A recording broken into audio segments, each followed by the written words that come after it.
अगला अवगुण अगर रावण की बात करें, ये इंटरेस्टिंग है, बेवजह रिस्क लेकर बड़ा दाव लगाए। और ये तो हमने देखा भी था रामायण में उन्होंने जो किया था।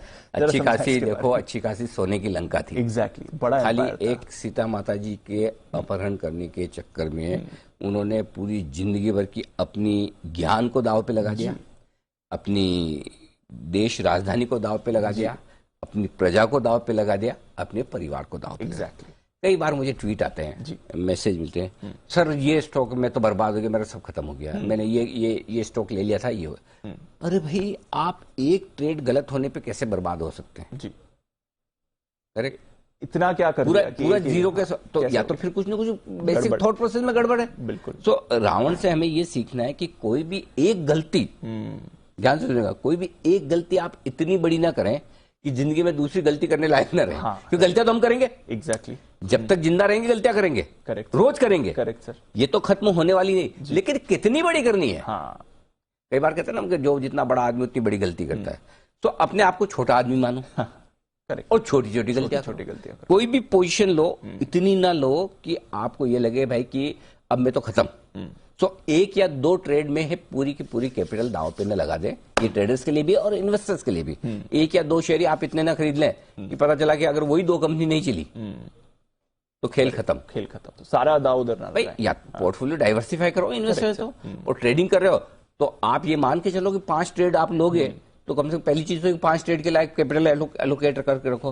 5 में से 3 नुकसान में भी जा सकते हैं, 2 जो प्रॉफिट में जाए वो उतना प्रॉफिट बना ले कि 3 का नुकसान भी कवर करे और प्रॉफिट भी आए, तब तो आप ढंग से काम कर रहे हो। सो इसलिए आपको रिस्क समझकर प्रॉपर तरीके से पैसा लगाना है, चाहे आप इन्वेस्टर हैं चाहे ट्रेडर हैं, ये दोनों के लिए। तो बेवजह अनाप शनाप के रिस्क लेकर मतलब सब कुछ एक साथ दांव पे लगा दूं, जो होगा देखा जाएगा, और तो फिर देखने की जरूरत नहीं है, क्या होगा वो पता ही है।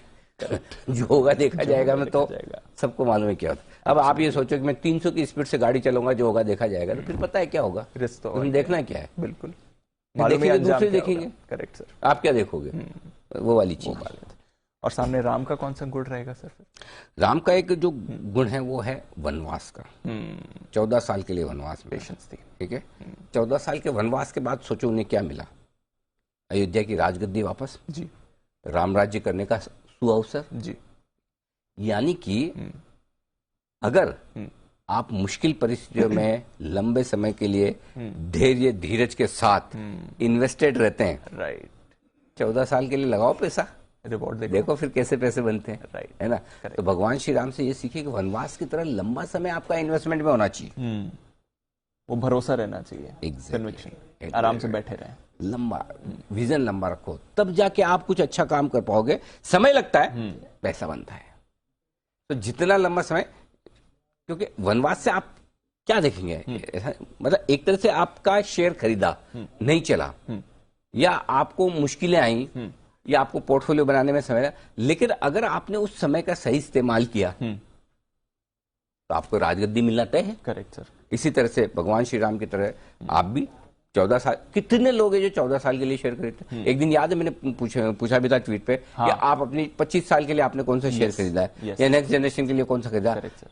अच्छा लगता है ट्वीट करने के लिए, मैंने ये खरीदा, नहीं जी मैंने ये खरीदा, लेकिन 25 मिनट बाद ही भाव देखना शुरू कर देते हैं, 2 रुपए नीचे आ जाए तो ब्लड प्रेशर हाई। एब्सोल्युटली, ये नहीं होना चाहिए। लंबा सोचें, वनवास की तरह लंबा सोचें, वनवास में भी कुछ अच्छी चीज निकल के आती है। Correct sir, long term thing जी, ठीक है।